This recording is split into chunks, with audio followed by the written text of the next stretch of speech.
کہ سانس روک کے 11 بار لیں. انشاءاللہ اس عمل کو آپ ضرور کریں گے. بے اولاد کو اولاد ملے گی، جادو ٹوٹ جائے گا، رزق وسیع ہو جائے گا. جو بندہ عصر کی نماز کے بعد سانس روک کے یا رحمان پڑھے گا، بس جس سانس میں جتنا پڑھ لیں، 7 9 11 بار پڑھ لیں تو اچھی بات ہے. سانس روک کے 11 بار یا رحمان پڑھے گا، اس کو 3 تحفے ملیں گے. بے اولاد کو اولاد ملے گی، جادو ٹوٹ جائے گا، رزق وسیع ہو جائے گا. عصر کی نماز کے بعد کہ سانس روک کے 11 بار یا رحمان پڑھ لیں، آنکھوں سے کرشمے دیکھیں، بندشیں، بیماریاں ختم، رزق وسیع، اور اللہ کے خزانہ غیب سے اس کو رحمت ملے گی، اور جادو جنات اثرات اور بے اولادیاں ختم ہو جائیں گی. تو انشاءاللہ اس عمل کو آپ ضرور کریں گے، اس سے بہت فائدہ ہوگا. اللہ ہماری حاضری کو قبول فرمائے، اللہ ہمیں اس کا صلہ دنیا میں بھی عطا فرمائے اور انشاءاللہ آخرت میں بھی عطا فرمائے گا. آج کے اس دن میں اس میں کوئی تنہائی کا لمحہ ہو، اور ایسا تنہائی کا لمحہ ہو کہ جس کے بارے میں ہے کہ یا اللہ دنیا میں ایسی جگہ کوئی کہیں ہوتی، اکیلے بیٹھے رہتے، یاد تیری دل نشیں ہوتے. یا اللہ دنیا میں ایسی جگہ کوئی کہیں ہوتی، اکیلے بیٹھے رہتے، یاد تیری دل نشیں ہوتی. کوئی تنہائی کا لمحہ ہو، بس اچھا چند منٹ چند لمحے ہوں، صرف یہ دیکھنا یہ ہے کہ اس میں صرف تصور کرنا ہے میں اللہ کو دیکھ رہا ہوں، یا اللہ مجھے دیکھ رہا ہے اور اللہ مجھے مسکرا رہا ہے، دیکھتے ہوئے مسکرا رہا ہے، اور اللہ میرا راضی ہے.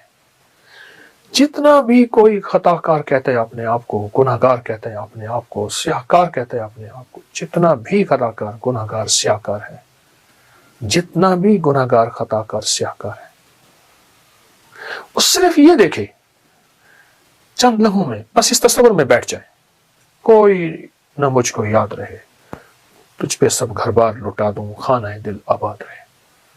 کہ اللہ مجھے دیکھ کر اللہ مسکرا رہا ہے. اور فائدہ کیا ہوگا؟ وہ بھی بڑی عجیب بات ہے.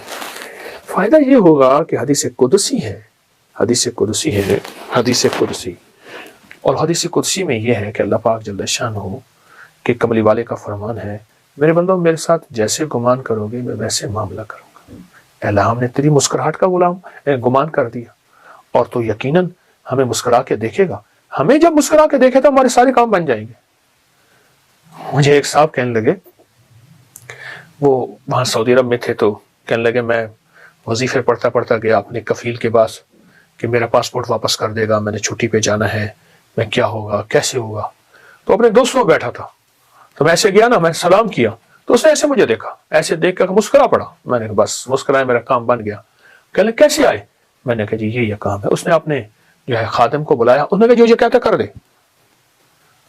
کہا کہ اس کی جو مسکراہٹ تھی، اس مسکراہٹ نے مجھے امید دی کہ میرے کام بن گئے، میرے مسئلے حل ہو گئے، میری مشکلیں دور ہو گئی، اور میری ناکامیاں ختم ہو گئی. چند لمحے اپنے دفتر میں، اپنے کہیں جگہ کہاں بیٹھے ہیں، بس اس کیفیت کے ساتھ میرا اللہ مسکرا کے مجھے دیکھ رہا ہے. جب اللہ مسکرا کے مجھے دیکھے گا، اس پہ جو اللہ کی رحمت اور نظر آئے گی، اس پہ جو اللہ کی عطا اور شفقت آئے گی، اور اس میں اس کی شان کریمی آئے گی.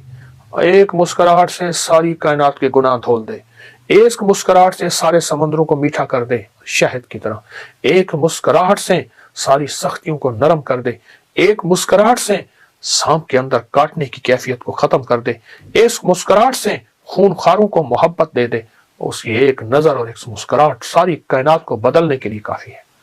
اس کے سامنے میرے مسائل کیا ہیں، میری مشکلیں کیا ہیں، میرے قرضے، میری بیماریاں، میرے جادو، میری جنات، میرے اثرات، میری بندشیں، میری الجھنیں، میرے گھر کی ناکامیاں، کاروبار کی ناکامیاں، اس شہنشاہ کی مسکراہٹ کے سامنے کیا ہیں. میں چاہ رہا ہوں کہ تھوڑا سا شارٹلی تعارف تھوڑی سی چیزوں کا ہو جائے، کیونکہ ہم دیکھ رہے ہیں بڑی یونیک ہے لاہور کے داتا کی نگری میں اتنا بڑا میوزیم، اور آپ کی محبت اس میں نظر آتی. جی یہ اپکری میوزیم ہے، میری اپکری بلڈنگ کے اوپر ایک ہال ہے، چھوٹا سا ہے، تو جگہ یہ چونکہ تھوڑی ہے.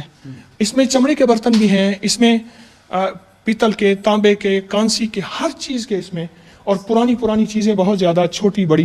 اچھا، اونٹ کی ہڈیوں کے حوالے سے سامنے ہڈیاں دیکھ رہا ہوں میں، یہ کہ کن کی ہیں؟ خالی اونٹ کی ہڈیاں ہیں یا کوئی اور؟ صرف اونٹ کی ہڈیاں ہیں، اور اونٹ کی یہ دیکھیں نا، اونٹ کی کھوپڑیاں پڑی ہیں. اچھا، یہ کھوپڑی ہیں اونٹ کی پوری، یہ کھوپڑی، یہ کھوپڑی، یہ کھوپڑی، یہ 1 2 3 4 5 6 7 بہت زیادہ وہ پڑی ہیں کھوپڑیاں. اس میں کوئی حکمت بھی بیان؟ اونٹ کی جو ہڈی ہے یہ جادو کا علاج ہے، نظر بد کا علاج ہے، اور اونٹ کی ہڈی سے جادو جنات نہیں ہوتی ہے. یہ میں نہیں کہتا، یہ ہماری تاریخ کی کتابوں میں، روحانیت کی کتابوں میں یہ باقاعدہ بہت زیادہ اس کے حوالے بھی ہیں اور اس کی تاریخ بھی ہے۔ اچھا قبلہ، میں میوزیم پہ نظر گئی ہے، وہاں پہ موٹر سائیکل کھڑی ہوئی ہے، کوئی یاماہا کی ہے، تو وہ میں چاہ رہا ہوں ذرا وہ بھی ساتھ ساتھ ایک جو نا مجھے بڑا یہاں پر وہ ایک کوئی ویسپا ہے کیا، میں چاہ رہا ہوں کہ ذرا اس کی کوئی جو ہے تاریخ آپ سے پوچھی جائے کہ یہ جو ہے نا پرانی چیزیں، چونکہ مجھے شوق ہے پرانی چیزیں جمع کرنے کا، تو اس کا دور ہی ختم ہو گیا، تو جن چیزوں کا دور ختم ہو جاتا ہے تو میری کوشش ہوتی ہے میں ان کو جمع کرتا رہوں۔ یہ کتنا سال لگا آپ کو یہ ساری چیزیں جمع کرنے میں، اور یہ اس کو بنانے کا خیال کیسے آیا؟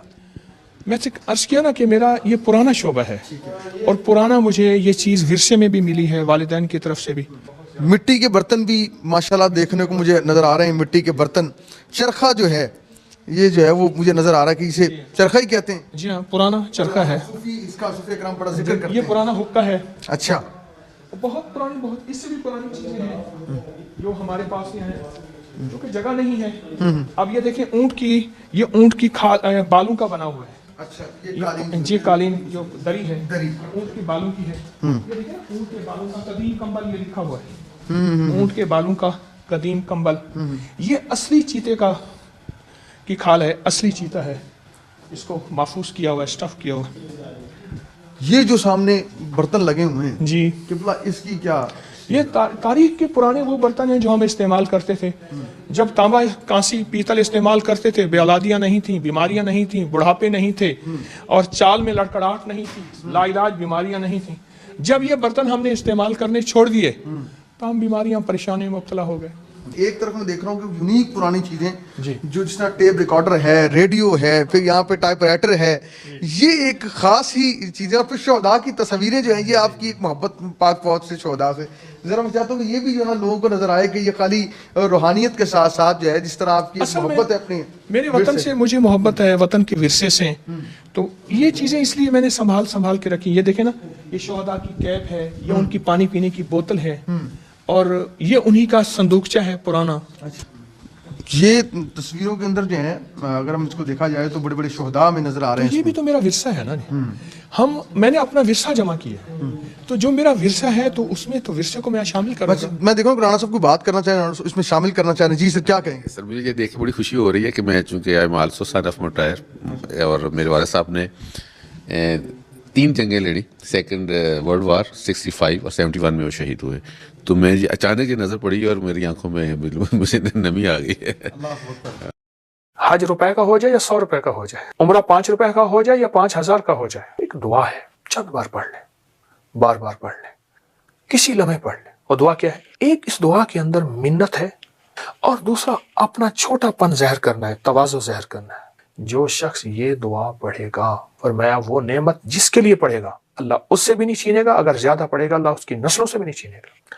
ابراہیم علیہ السلام نے اپنے چھوٹے سے بیٹے کے ساتھ کعبہ کی تعمیر کی۔ آج بھی آپ کعبہ کے اگر دائیں طرف جائیں تو ایک جبل کعبہ جگہ ہے، آج بھی اس کو جبل کعبہ کہتے ہیں، یعنی وہاں سے پتھر اٹھائے تھے، وہاں سے پتھر اٹھائے تھے، اور وہ پتھر بیٹا دے رہا تھا، اور اللہ اپنی قدرت کاملہ سے، اللہ نے ابراہیم علیہ السلام جس پتھر پہ کھڑے ہو کے تعمیر کر رہے تھے، اللہ اس پتھر کو اونچا کر رہا تھا، جتنی دیوار اونچی جا رہی تھی پتھر بھی اونچا جا رہا تھا۔ آج بھی پاؤں مقام ابراہیم کے نام پہ موجود ہے۔ بڑی مشقت سے کعبہ بنایا، پانی نہیں، مشینیں نہیں، کچھ بھی نہیں، کعبہ کی تعمیر کی اللہ کے امر سے۔ جب یہ تعمیر کر لی نا، تو تعمیر کرنے کے بعد ایک دعا مانگی تھی، آج وہی دعا ہے جس کی بدولت دنیا کھچی کھچی، حج روپے کا ہو جائے یا 100 روپے کا ہو جائے، عمرہ 5 روپے کا ہو جائے یا 5000 کا ہو جائے، دنیا کھچی کھچی وہاں جا رہی ہے اور قیامت تک جائے گی۔ وہ ایک دعا ہے، وہ ایک دعا ہے۔ روزے کے ساتھ اس دعا کو اپنی زندگی کا ساتھی بنائیں، چند بار پڑھ لیں، بار بار پڑھ لیں، کسی لمحے پڑھ لیں، کسی وقت پڑھ لیں اس دعا کو۔ اور دعا کیا ہے؟ ربنا تقبل منا انک انت السمیع العلیم، یہ دعا ہے، ربنا تقبل منا انک انت السمیع۔ اس دعا میں 2 چیزیں ہیں، میں جو تفسیر کی رو سے یہ بات روایت سے اور اس کی احتیاط سے بتا رہا ہوں۔ ایک اس دعا کے اندر منت ہے، منت ہے، اور دوسرا اپنا چھوٹا پن ظاہر کرنا ہے, تواضع ظاہر کرنا ہے. انسان کوئی بڑی چیز ہو تو اس کو اس انداز سے بتاتا ہے, اور کوئی چھوٹی چیز ہو کہ یہ میری معمولی سی دال ساگ قبول کریں, دال دلیا قبول کریں, اور اگر بڑی ڈشیں ہوں جی میرا کھانا قبول فرمائیں. اس میں منت ہے, ربنا تقبل منا, تیری مہربانی, ربنا تقبل منا انک انت السمیع العلیم. کمال چیز, کمال چیز. یہاں تک ہے اس دعا کے بارے میں, اور میرے تجربات میں مسلسل ہے, جو شخص یہ دعا پڑھے گا ربنا تقبل منا انک انت السمیع العلیم, فرمایا وہ نعمت جس کے لیے پڑھے گا اللہ اس سے بھی نہیں چھینے گا, اگر زیادہ پڑھے گا اللہ اس کی نسلوں سے بھی نہیں چھینے گا. وہ نعمت کوئی بھی ہے, روزہ نعمت ہے, پھر روزہ نعمت مل گئی, پھر اس کی قبولیت کا فکر, یہ نعمت ہے کہ اس کا فکر, اس کے اندر فکر آ گئی کہ اللہ آپ قبول کر دے, ایسا نہ میرے منہ پہ نہ مار دیا جائے. یہ دعا پڑھنا, یہ قرآن پاک کی آیت ہے جو میں نے آپ کو بتائی ہے, اس دعا کو پڑھنا. افغانستان کا ایک بادشاہ گزرا ہے, مختصر بات بتاؤں گا. تو اس سے کسی نے پوچھا کہ آپ کے پاس اتنی نعمتیں, اتنی سعادتیں, اتنا سب کچھ کس لیے ہے؟ پر میں جب بھی کوئی چھوٹی سی چھوٹی نعمت بھی مجھے ملی ہے تو میں نے یہ دعا پڑھی ہے 3 بار, ربنا تقبل منا انک انت السمیع العلیم, ربنا تقبل. اس دعا کو پڑھا, کہا اللہ پاک کا نظام ہے, پھر اللہ نے مجھے جب لوٹایا ہے تو اس سے بڑی نعمت کر کے لوٹایا ہے, بڑی سعادت کر کے لوٹایا ہے, اور اس سے بڑی نعمتیں اور سعادتیں مجھے اللہ نے پھر عطا کی ہیں اس دعا کی برکت سے. یہ دعا اصل میں اس کی بارگاہ میں عمل کو قبول کراتی ہے. اگر نعمت ہے تو اس کو قبول کراتی ہے, اور دعا ہے اس کو قبول کراتی ہے, اس کریم کی عطا ہے اس کو قبول کراتی ہے. یہ دعا بہت طاقتور دعا ہے, نسلوں تک یہ سعادتیں, یہ نعمتیں, یہ عطائیں چلتی رہیں گی اس دعا کی برکت سے. تو اس لیے قبولیت کا فکر بہت ضروری ہے, اور اس قبولیت کے لیے یہ دعا وہ ہے جو اللہ کی بارگاہ میں قبول ہو چکی ہے, بس ہم نے اپنے لیے پڑھنی ہے, اور انشاءاللہ اللہ ہماری یہ عبادت بھی, ہماری یہ سعادت بھی قبول کرے گا. تو آئیں میرے ساتھ سارے پڑھیں, ربنا تقبل منا انک انت السمیع العلیم, ربنا تقبل منا انک انت السمیع العلیم, ربنا تقبل منا